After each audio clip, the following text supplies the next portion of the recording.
From our Chicago studios, this is the Muslim News on Muslim Network TV.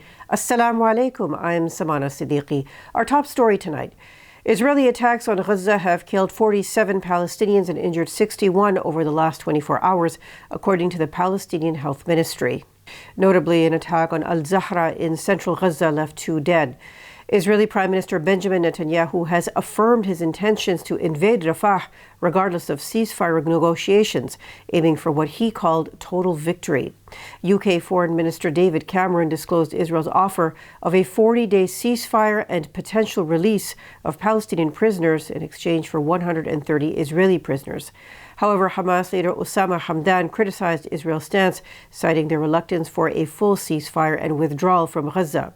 Meanwhile, representatives of many Palestinian factions, including Fatah and Hamas, met in Beijing to develop a common stand, signaling a significant effort to promote intra-Palestinian reconciliation. Meanwhile, over 10,000 missing Palestinians are feared buried beneath Gaza's rubble. They are not yet reported deceased in the Palestinian Health Ministry's registry. As well, the stench from those killed beneath the rubble is threatening an epidemic as summer approaches the region. At least 34,535 Palestinians have been killed and 77,704 wounded in Israeli attacks on Gaza since October 7th. The death toll in Israel from Hamas's October 7th attack stands at 1,139, with dozens of people still held prisoner. The U.S. has revealed that 5 Israeli military units were involved in gross violations of human rights preceding Israel's war on Gaza, which began last October. While 4 units have taken steps to address these violations, 1 case is still under review. State Department spokesman Vedant Patel has emphasized ongoing discussions with Israel regarding these issues. Concerns were raised about Israel's compliance with international law, particularly regarding the use of U.S.-supplied weapons. Reports suggest the U.S. may consider sanctions against the Netza Yehuda Battalion for rights violations in the West Bank. Secretary of State Antony Blinken has stressed the importance of a thorough process to assess such violations, referencing the Leahy Law. This mandates suspending military aid to units implicated in human rights abuses. The situation underscores ongoing scrutiny of Israel's conduct and its implications for U.S. policy. The International Court of Justice, or ICJ, has ruled against issuing emergency measures to halt German arms exports to Israel. Presiding Judge Nawaf Salam delivered the verdict, expressing deep concern over the dire conditions in Gaza. He said the court, by 15 votes to 1, finds that the circumstances are not such as to require provisional measures. However, it acknowledges the catastrophic living conditions in Gaza. Despite rejecting the emergency halt, the ICJ has allowed the case to proceed, denying Germany's request for dismissal. Nicaragua, which presented the case, accused Germany of violating the Genocide Convention by supplying arms to Israel. Germany has refuted the claims, asserting that the case lacked evidence and jurisdiction. The ruling holds significance as it is the first involving 2 countries not directly engaged in the alleged atrocities. Experts say Germany's substantial military support to Israel, totaling close to $350 million in 2023, adds weight to the case's implications. Nearly 60 journalism professors are urging the New York Times to conduct an independent review of its report alleging Hamas fighters' involvement in rape and brutality against women. The story was published last December 28th and entitled Screams Without Words: Sexual Violence on October 7th. The professors from leading U.S. universities have expressed concerns over the integrity of the Times reporting and editorial processes, as well as its editorial oversight. They cite compelling reports challenging the article's accuracy, highlighting discrepancies in the information presented. These include denials from victims' families as well as contradictory evidence. The professors are drawing parallels to past journalistic missteps at the New York Times. The group has urged the Times to immediately commission a group of journalism experts to conduct a thorough and fully independent review of the reporting, editing, and publishing processes for the story and release a report of the findings. The Times has not yet commented amidst growing criticism and debate surrounding the controversial report. Northwestern University and student activists have reached a resolution to end the encampment on the campus's green space, Deering Meadow. The university announced the agreement following 5 days of demonstrations. It came about through collaboration between students, faculty, and administration. The agreement will allow protests supporting Palestine on campus until June 1st under specific conditions. The Northwestern Divestment Coalition, which has organized the encampment, will maintain only one aid tent and use approved sound devices for demonstrations. Both parties have emphasized a call for Palestinian liberation and denounced violence. The coalition has commended the growth of the encampment and the avoidance of suspensions or arrests. Northwestern says it is committed to supporting Palestinian students and protests while condemning doxing. American imams rally behind students for Palestinian solidarity. Details after the break, so stay tuned and we'll be right back.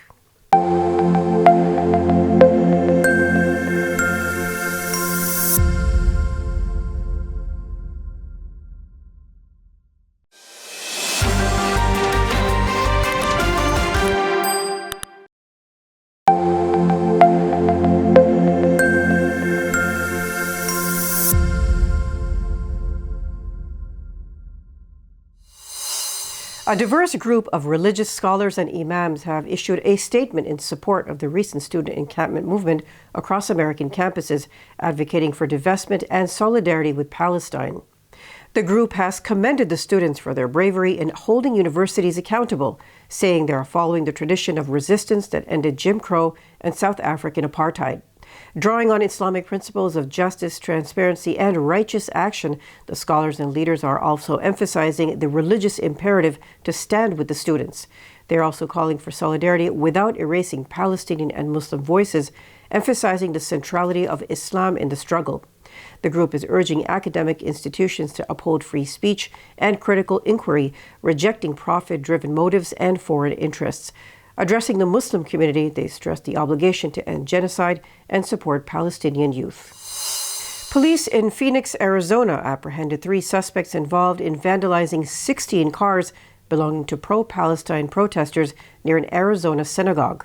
The arrests followed anonymous community tips, with surveillance footage corroborating their involvement. Lisa Karlovsky, a former Republican Jewish Coalition director, and her husband Matthew, along with Brian Long, were implicated in the vandalism, causing over $45,000 in damages. Court documents detail how the 3 etched derogatory symbols and phrases on the vehicles, including baby killers and murderers, as well as a Star of David, a symbol of Judaism. However, despite facing 10 counts of criminal damage, the investigation has not yet classified the vandalism as a hate crime. The 3 suspects are due back in court next week. The Alabama House of Representatives has approved a bill extending criminal obscenity laws to public libraries and their staff. The bill was adopted in a 72-28 vote. Critics, including the Alabama Library Association, argue this infringes on First Amendment rights and could lead to unjust arrests of librarians. The bill allows anyone to claim a book is obscene, leading to its removal within 7 days or facing misdemeanor charges. Concerns were raised about vague language potentially criminalizing innocent behavior. The move aligns with a nationwide trend of politicizing libraries and increasing book bans, with Alabama even tying library funding to material relocation. The bill now moves to the Senate, but the opposition vows legal challenges are ahead if it is reenacted. The Council on American Islamic Relations is calling for a thorough investigation of Arizona State University's alleged forcible removal of hijabs of a group of Muslim women at a pro-Palestine rally on campus. Video footage from the rally suggests at least 4 instances of hijab removal during arrests by the school's police officers. CAIR Arizona's executive director, Azza Abu Saif, emphasizes the First Amendment's protection of religious freedom. She has denounced the reported actions as a violation of this right. Currently, CAIR is also investigating other reports of an anti-Muslim hate crime at a similar rally in California.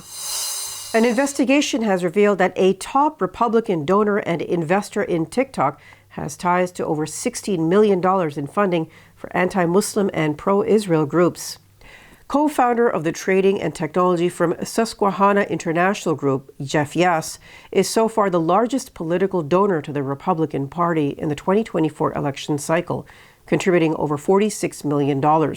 According to the investigation by The Guardian and Responsible Statecraft, Yass's involvement in funding groups advocating pro-Israel U.S. foreign policy, hawkish Middle East policies, and support for extreme anti-Muslim conspiracists has received little attention.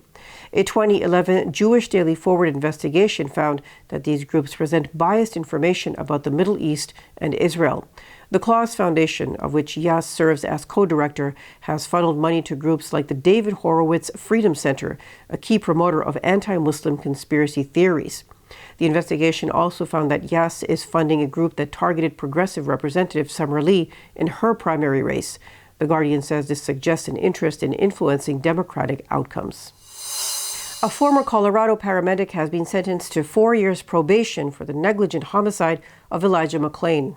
Jeremy Cooper has also been given 14 months of work release and must complete 100 hours of community service. This follows a jury convicting him of negligent homicide last December for Mclain's death in 2019. However, despite this conviction, the judge did not order prison time for Cooper, citing lack of evidence of intent. Mclain was a 23-year-old black man who died after being stopped by police officers and injected with ketamine by Cooper and his colleague. A state investigation led to charges against the officers and paramedics involved, even though local prosecutors were initially reluctant to pursue the case. Colorado's Attorney General, Phil Weiser, has stressed the importance of accountability and justice for Mclain's family. A Washington Post investigation has found that during last year's visit by Indian Prime Minister Narendra Modi to U.S. President Joe Biden, an alleged assassination plot was being hatched on American soil. Indian intelligence officer Vikram Yadav allegedly coordinated a hit on Sikh activist Gurpatwant Singh Panun. Yadav's involvement indicates a direct link to India's external spy agency, Research and Analysis Wing, or RAW. Investigations implicate higher-ranking RAW officials, including then-Chief Samant Goel. The Post reports U.S. intelligence agencies have assessed that Goel approved the operation targeting Panun. A former senior Indian security official told the newspaper that Goel was under extreme pressure to eliminate the alleged threat of Sikh extremists overseas. Allegations also suggest that Modi's national security advisor Ajit Doval may have been aware of RAW's plans. Goel and Doval have not responded to the Washington Post's requests for comment. Observers say this revelation, based on interviews with numerous officials across several countries, sheds light on RAW's aggressive global tactics.